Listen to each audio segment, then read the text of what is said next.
సతీష్ గారు నిజం చెప్తున్నాను, ఆయన కానీ మన యూనియన్లో మాస్టర్ తప్పైపోయింది అని చెప్పి ఈయన పెట్టుకున్నట్టు ఒక లెటర్ కానీ పెడితే అసలు డబ్బులే లేవు, సరే మొదటి తప్పుగా క్షమించి వదిలేస్తాం, నెక్స్ట్ టైం చేయొద్దు అని చెప్పేవాళ్ళు.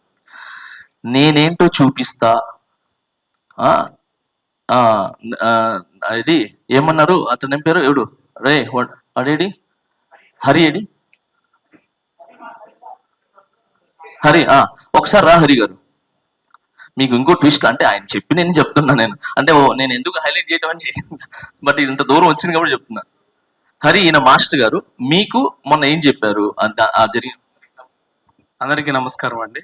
ఈ సతీష్ గారు ఏం చెప్పారంటే, నేను లాస్ట్ జరిగిన ఎలక్షన్లో జానీ మాస్టర్ గారికి ప్రత్యక్షంగా పక్కన నిలబడి సపోర్ట్ చేయడం జరిగింది. తను పర్సనల్ కాల్ చేసి కూడా చెప్పారు నాకు, తమ్ముడు నా గురించి ఎక్కువ మాట్లాడుతున్నావు, చాలాసార్లు మాట్లాడుతున్నావు, కొంచెం ఆలోచించి మాట్లాడితే బాగుంటుంది అన్నారు. తర్వాత తను ఆల్రెడీ, అంటే ఇది మీడియా మిత్రుల ముందు చెప్పొచ్చో చెప్పకూడదు నాకు తెలియదు, కానీ తను ఒక నక్సలైట్ అంట. ఆల్రెడీ తుపాక్ కూడా ఉంది బయట.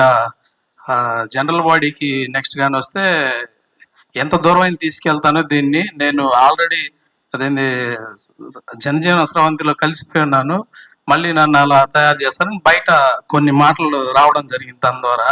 అంటే తను ఏం చేస్తున్నాడు, నేనైతే మీడియా మిత్రులు అందరి ముందు కోరుకునేది ఏంటంటే, నాకు కానీ నా ఫ్యామిలీకి కానీ జానీ మాస్టర్ ఫ్యామిలీకి కానీ ఏమైనా జరిగితే దీనికి కారణం సతీష్ గారే అని నేను మీడియా మిత్రులకు తెలియజేసుకుంటున్నా. తను చేసింది 100% తప్పని మాస్టర్స్ మీటింగ్ లో నా ముందు కూడా ఒప్పుకున్నాడు. అప్పుడు నేను కూడా ఉన్నాను అనమాట లైవ్ లో. ఆ తర్వాత ఇదంతా వెళ్ళడం లేబర్ ఆఫీసర్ దగ్గరికి, నన్ను కూడా రమ్మంటున్నారు లేబర్ ఆఫీస్ దగ్గర రా, ఏం జరిగిందో చెప్తాను, జానీ మాస్టర్ పిచ్చి కూతలకు వస్తున్నాడు అని నా దగ్గర రికార్డు ఉంది, వాయిస్ పెట్టాడు, నాకు పెట్టి డిలీట్ చేశాడు, కానీ నా దగ్గర అలాగే ఉందండి ఆ వీడియో, ఆ voice. Okay, thank you very much అండి. సో అంటే ఇవన్నీ ఇలా ఒకటికి తప్పు అంటే వీళ్ళన్నీ చెప్పుకుంటూ వస్తే క్షమించాలనుకున్న టైంలో కూడా మనం అది కావట్లేదు. ఎందుకంటే నేను క్షమించినా కూడా ఈ ఆఫీస్ బేరర్స్ మిగతా ఉన్నారు కదా, వాళ్ళంటే ఎలా మాస్టర్ మీరు క్షమించి వదిలేస్తే ఇప్పుడు ఆయన స్టార్ట్ చేస్తాడు, నన్ను అనవసరంగా డబ్బులు కట్టించారు కదా, వదిలేశారు కదా, ఇప్పుడు నా డబ్బులు నాకు రిటర్న్ ఇవ్వండి అంటారు ఆయన. సో ఇలా ఒక యూనియన్ రూల్ పెట్టుకున్నందుకు ఆ రూల్ ప్రకారంగా అది ఓన్లీ సంస్థ, పర్సనల్ కాదు, ఇది ఒక సంస్థలో అందరు కలిసి ఒక మాట మీద ఉంటారు, ఆ మాట మీద వెళ్ళాలి. అలా కాదని చెప్పి నాకు ఇష్టమైనట్టు నేను వెళ్తాను, నేను ఇక్కడికి వెళ్తాను అంటే తప్పు. నేను మెయిన్ ఇది ఇంకోటి పెట్టడానికి కారణం ఏంటంటే, నేను ఒక దగ్గర రాష్ట్ర ప్రచార కమిటీ వైస్ చైర్మన్ ఉన్నాను కాబట్టి మా అధినేతకి ఇబ్బంది కలగకూడదు, సో నా ద్వారా ఆయనకి మచ్చ కూడా ఉండకూడదు అని చెప్పి ఆ ఒక్క ఉద్దేశంతోనే నేను పెట్టాల్సి వచ్చింది ఇది. లేదనంటే అసలు యూనియన్ వాళ్ళే చూసుకునేవాళ్ళు. సో కళ్యాణ్ అన్న కూడా ఇబ్బంది రాకూడదు నా తరఫు నుంచి అని చెప్పి పెట్టడం జరిగింది ఇది. సో ఇంక వేరే ఉద్దేశాలు లేవు. ఇంకొకటి, ఆయన ఏదైతే వీడియో వదిలారో ఆ వీడియోలో ఒక్కటి కూడా నిజమైతే, నేను యూనియన్ ని రిజైన్ చేసేసి ఒక్కటి నిజమైనా, నా మీద వేసిన ఆరోపణలు ఒక్కటి కూడా నిజమైనా, నా యూనియన్ వదిలేసి టోటల్ గా ఇండస్ట్రీకి దూరం వెళ్ళిపోతారు. ఏది డాన్సుల దగ్గర డబ్బులు తింటాం అనేది కానీ. ఓకే, మీకు ఇంకోటి చెప్తున్నా, ఆయన అన్నారు డాన్సుల దగ్గర బాంబే వాళ్ళు వస్తే వాళ్ళకి డబ్బులు ఎక్కువ వస్తుంది, 1000 రూపాయలు కమిషన్ వస్తుంది అని చెప్పారు. సరే ఓకే, బాంబే వాళ్ళు నేను తీసుకుని వస్తాను కాబట్టి ఇక్కడ వాళ్ళు ఇవ్వట్లేదు, కమిషన్ వస్తుంది అని అంటున్నారు. ఇప్పుడు శేఖర్ మాస్టర్ బాంబే వాళ్ళు వాడుతున్నారు, గణేష్ మాస్టర్ బాంబే వాళ్ళు వాడుతున్నారు, రఘు మాస్టర్ బాంబే వాళ్ళు వాడుతున్నారు, మిగతా మాస్టర్లు అందరూ అంటే అందరు తింటున్నట్ట.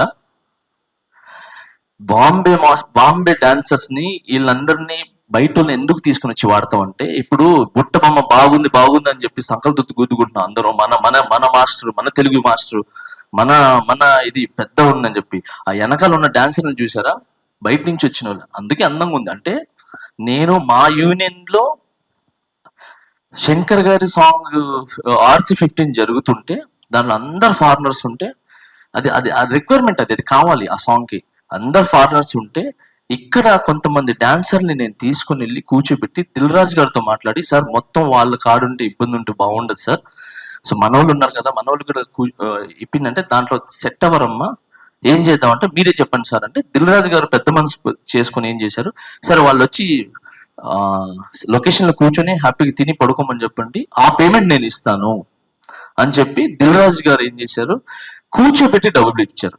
సో అది ఏంటి, ఒక ప్రెసిడెంట్ గా నేను మాట్లాడటం వల్ల, ఒక కొరియోగ్రాఫర్ నేను మాట్లాడటం వల్ల జరిగింది. అలా చాలా మంది మన డాన్సర్స్ ని కూర్చోబెట్టి డబ్బులు ఇప్పిస్తున్నాం. సో అలాంటిది మనం ఎలా తీసుకుంటాం. ఇంకొకటి, మన యూనియన్ లో లీగల్ గానే ఒక మాస్టర్ పేమెంట్ వస్తే ఆ మాస్టర్ పేమెంట్ లో యూనియన్ కి 10%, కొరియోగ్రాఫర్ కి 10% వెళ్తుంది. ఇది వెళ్తుంది. సో దాంట్లో నేను ఎప్పుడు నా 10% తీసుకోలే. అది డాన్సర్ సంబంధించింది, నాకెందుకు, నాకు వచ్చే డబ్బులు బాగున్నాయని చెప్పి నేను, కొంతమంది మాస్టర్లు తీసుకుంటారు, కొంతమంది తీసుకో. సో దాంట్లో నేను ఫస్ట్ నుంచి ₹1 తీసుకోకుండా డాన్సర్ 10% మీరు తీసుకోండి అని చెప్పి ఇచ్చేసాను. అది కాక నా అసిస్టెంట్ దగ్గర కూడా నేను కమిషన్ నాకు వస్తాయి, కానీ నాకు వద్దు, ఇది మీ కష్టం. యాజ్ ఏ కొరియోగ్రాఫర్ గా నేను ఒక్కసారి ఒక స్టెప్ చూపించి నేను కూర్చుంటాను. మీరు లక్షల సార్లు ఆడేది మీరు. కెమెరామ్యాన్ చూపిమన్నా మీరు వచ్చి చూపిస్తారు, డైరెక్టర్ చూపిమన్నా ఆడుతానే ఉంటారు, హీరోయిన్ చూపిమన్నా ఆడుతానే ఉంటారు. సో 10 సార్లు ఆడేది మీరే, మీ కష్టం నాకు వద్దు, అది మీదే, మీరు తీసుకోండి అని చెప్పి నేను ఇచ్చేస్తాను. సో అలాంటిది నేనే యూనియన్కి ఇచ్చేస్తున్నప్పుడు సో నేను ఎలా తీసుకున్నట్టు. ఇంకొకటి, 6 నెలలు ఏంటి గెలిచి ఇప్పటివరకు ఏం చేయలేదు అన్నారు. మాటలు ఇచ్చి ఆయన ల్యాండ్ తెస్తాం, ఇది తెస్తాం, ఆయన ఇచ్చిన మాటలు, హామీలు చేయలేదని చెప్పి ఈ 6 నెలల్లో నేను ఇచ్చిన హామీలు చెప్తున్నా. నేను గెలవంగానే యూనియన్ నుంచి 10% తీసుకోనని చెప్పా. అంటే ఫస్ట్ నుంచి తీసుకోలేదు. దాని తర్వాత యూనియన్ నుంచి 10% కాస్త మాస్టర్లకి ఇప్పుడు 5% ఫైట్ చేసి తీసుకుని వచ్చారు. సో అది మాట ఇచ్చాను, చేశాను. అండ్ అలాగనే యూనియన్ శాలరీ తీసుకుని చెప్పా. అంటే మెయింటెనెన్స్ ఇస్తారు యూనియన్ లో మనం ప్రెసిడెంట్ అయితే, అది నేను తీసుకోలేదు, మాట ఇచ్చా నేను తీసుకోనని చెప్పి. అది కాక ఎంతమంది డాన్సర్లు ఉన్నా కూడా, నాకు ఎంతమంది రిక్వైర్మెంట్ ఉన్నా కూడా ఇక్కడి నుంచి నేను మన డాన్సర్లనే 70% వాడతాను. సో మనల్నే వాడతాను, కొన్ని సాంగులు తప్ప.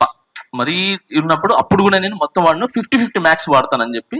మన స్మార్ట్ శంకర్ కి పుష్ప 500 మంది డాన్సర్లు ఉంటే, నాకు డాన్సర్ లేకపోతే యూనియన్ లో సంప్రదించి, లేరు కదా నాకు మంచి డాన్సర్లు కావాలి అని అంటే, ఆ టైంలో చార్మి గారు ఏంటంటే మొత్తం బాంబే వాళ్ళు కావాలంటే, లేదు మేడం మా వాళ్ళు కావాలి అని చెప్పి ఆ రోజు నేను 30 బాంబే, 30 మన హైదరాబాద్ డాన్సర్ని వాడాను. సో మొత్తం బాంబే వాళ్ళని వాడాలని లేదు. ఇవన్నీ రాంగ్. తర్వాత అమ్మాయిని గుంజా అని చెప్పారు. నేను ఇప్పుడు ఆ అమ్మాయి ఎవరు, ఆ అమ్మాయి ఎక్కడుంది, ఎక్కడ గుంజాను, దేని గుంజాను, సో గుంజి నాకు ఇప్పుడు వివరణ కావాలి. నాకు అది నిరూపిస్తే చెప్తున్నా, వీడియోలో ఉన్న ఏది నిరూపించినా నేను టోటల్ గా కొరియోగ్రాఫర్ రిజైన్ చేసి వెళ్ళిపోతాను. ఏది లేదు, అంత అబద్ధం. కేవలము తనకేంటి, ఒక 5 పర్యాలు చేయకూడదు అన్నారని చెప్పి ఆయనకి ఒక లీడర్ గా నిలబడాలి అని చెప్పి. సో ఇవన్నీ పక్కన పెడితే దాంట్లో ఉన్న అన్ని అబద్ధాలు, ఇంకా చాలా చెప్పారు దాంట్లో. ఇంకేదో ఉన్నాయి, నాకు గుర్తు రావట్లేదు కానీ, సో చాలా ఉన్నాయి. సో అలాగా ఈ పక్కన పెడితే సార్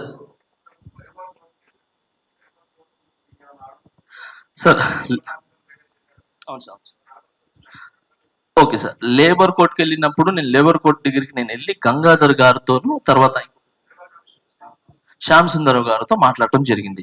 మాస్టర్ ఏంటి పని ఆపుతున్నారు అని అంటే, సార్ పని ఆపట్లేదు. ఆయన అన్నారు 4 నెలల నుంచి నా పొట్ట కొట్టారు, పని ఆపట్లేదు అని చెప్పి. 4 నెలల నుంచి ఆయన 4 సాంగులు చేశారు, మేము ఎవరు ఆపల. మా యూనియన్ నుంచి ఈజీ మెంబర్స్ కూడా పంపించాం యాజ్ ఎ డాన్సర్ గా. సో మేము 4 సాంగులు చేశారు. అది చేసింది కాక తను ఇంకా చేసిన తప్పు ఏంటనంటే, ఏదైతే పేమెంట్ వస్తుందో, మీ యూనియన్స్ కూడా ఉన్నాయి కాబట్టి పేమెంట్ వస్తుంది కాబట్టి, పేమెంట్ ఎవరికి వెళ్తుంది, కోశాధికారికి వెళ్తుంది.